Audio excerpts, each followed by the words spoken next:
अस्सलाम वालेकुम जी viewers, elif के नेक्स्ट आने वाले एपिसोड में आप देखने वाले हैं कि आरजू को ट्राउजर शर्ट पहना दी जाती है जो उसे बहुत ही स्मेली लगेगी। वो उसे वॉश करने की कोशिश करेगी ताकि उसे दोबारा पहन सके। और फिर हम किरास को देखेंगे जो किचन में खाना बना रही होगी और सोच रही होगी कि मैं कितना अच्छा खाना बनाती थी और वो जो आरजू मेरे हर खाने में से कीड़े निकालती थी, अब अच्छा हुआ जेल के खाने खा रही होगी दालें बैठ के। अब उसे यकीनन वहाँ मेरी याद आती होगी और फिर वहाँ आलिया आ जाएगी और वो पूछेगी कि तुमने कनान को देखा कि नहीं। किरास कहेगी नहीं, मैंने नहीं देखा। और फिर किरास आलिया से चाय का पूछेगी, लेकिन आलिया उससे जवाब दिए बगैर वहाँ से चली जाएगी। और फिर हम देखेंगे कि सारी औरतें नाश्ते के लिए इकट्ठी हो जाती हैं और नाश्ता करने लग जाएंगी और वो आरजू को भी बुलाएंगी कि आजो नाश्ता कर लो, लेकिन आरजू ने जवाब दे देगी कि नहीं, मुझे नाश्ता नहीं करना। और वो ये भी कहेंगी कि अगर तुम नाश्ते के लिए नहीं आई तो तुम्हें सारा दिन भूखा रहना पड़ेगा क्योंकि नाश्ता अभी खत्म हो जाएगा। और फिर हम देखेंगे कि आरजू नाश्ते के लिए उठती ही है, उसे पीछे से आवाज आ जाएगी कि तुमसे मिलने के लिए कोई आया है। तो आरजू खुश हो जाएगी कि जरूर मेरे बाबा मुझसे मिलने के लिए आए हैं। और फिर आरजू उसके साथ चली जाएगी और फिर हम देखेंगे कि रात सबको नाश्ता सर्व कर रही होगी और वहाँ ज़ैनब भी मौजूद होगी।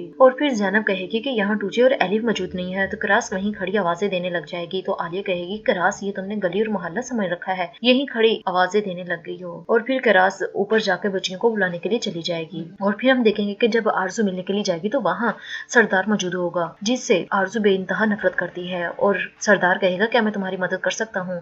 आरजू कहेगी तुम मेरी मदद क्या करोगे, तुम इस काबिल हो कि तुम मेरी मदद कर सको। सरदार कहेगा कि तुम ये मत सोचो कि तुम्हारे पीछे कोई आएगा तुम्हारी मदद करने के लिए, क्योंकि सब तुमसे बहुत ज्यादा नफरत करते हैं, इसलिए ये दिमाग से निकाल दो कि यहाँ कोई तुम्हें लेने के लिए आएगा। सरदार कहेगा कि तुम्हारे बाप ने मुझे बगैर किसी गुनाह के 6 साल सलाखों के पीछे रखा, इसके बावजूद भी देखो मैं तुम्हारी मदद करना चाहता हूँ, मैं तुम्हें जेल से रिहा करवाना चाहता हूँ, अगर तुम चाहो तो मेरी मदद कबूल कर सकते हो। और फिर हम देखेंगे कि फैसल और मुराद अपने घर का सारा सामान वर्कशॉप पर ले आएंगे और वहाँ मुराद को कोई चीज भी नहीं मिल रही होती। फैसल कहेगा जाओ घर से ढूंढ कर लाओ और देखते हैं कि ये सारा सामान हमें कहाँ शिफ्ट करना है। और फिर हम नेगडिट को देखेंगे और फिर हम देखेंगे कि नेगडिट उकरत को एक बहुत बड़े रूम में ले जाएगा और कहेगा ये बेडरूम तुम्हारा है और ये अलमारी जो कपड़ों से भरी हुई है ये भी तुम्हारी है। उकरत कहेगा ये सब कुछ ज्यादा नहीं हो गया। तो नेगडिट कहेगा तुम ये सब कुछ डिजर्व करते थे। और फिर हम मेलिक को देखेंगे जिसके लिए एक पार्सल आया होगा और जब मेलिक उस पार्सल को खोलेगा तो उसमें मरा हुआ सांप होता है।